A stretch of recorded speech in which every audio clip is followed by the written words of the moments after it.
Now it's the end of the game. We're down 1 run. There's 2 outs. And who is up to bat in this situation? Parker, you're up.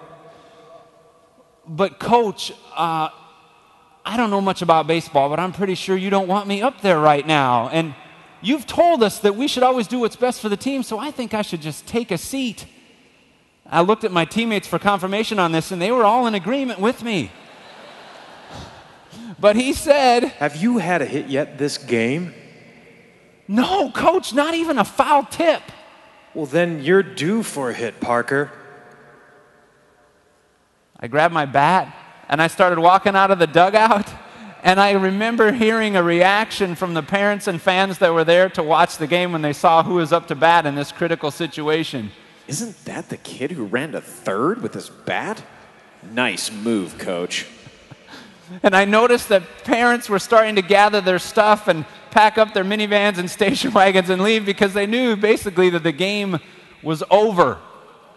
I stood there in the batter's box, and I remember seeing that the right fielder sat down when he saw who was up. And the other outfielders came in so close that they were basically standing in the infield. If you can picture me now standing there, scared to death, just hoping this thing gets over with quickly. The bat was about as tall as I was.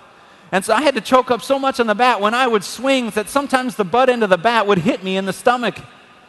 And the helmet they gave me was so big for my little head that when I would swing, the helmet would stay right there, and my nose would end up in the ear hole. So the first pitch comes, and I did what I always did. I closed my eyes, and I swung as hard as I could. Strike 1. Second pitch comes, strike 2. Third pitch comes, I swing, and I feel this weird sensation in my hands, and I hear this strange sound. By some act of God, the pitcher had taken the ball and thrown it directly at my bat.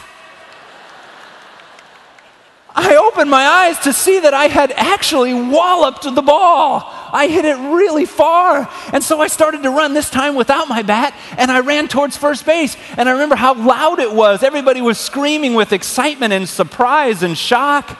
I ran by first base, and I remember running to second, and I could see that the ball was still going. And I remember thinking, did you just hit a home run? Are you going to tie the game?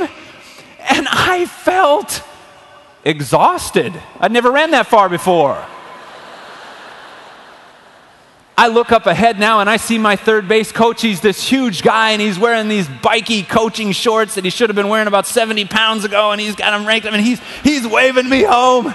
And so I run right around third, and if you can picture me now, my legs are so tired, I'm digging. My helmet is bouncing up and down with each step that I take.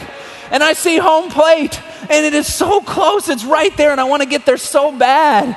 And so I take off, and I dive head first. Picture me now as I'm flying through the air, centimeters off the ground, and I bump, and my hands go over the base.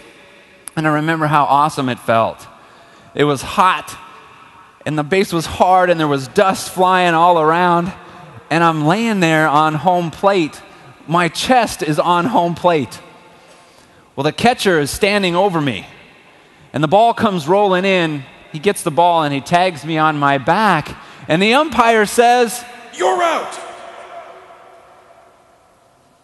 I get up, and I look over at my coach, and he's just kind of shaking his head, and I turn to the umpire, and I said, "But sir, I easily beat that tag. I was laying on the base when he tagged me." That's true, but you didn't touch first base or any of the other bases for that matter. So why would I tell you that pathetic story?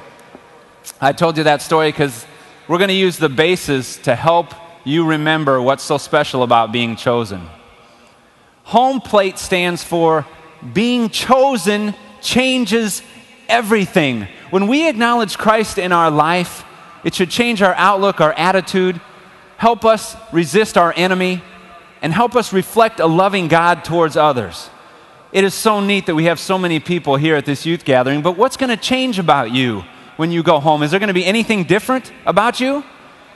If you leave here without understanding why being chosen changes everything, then you've basically just taken a trip to Florida.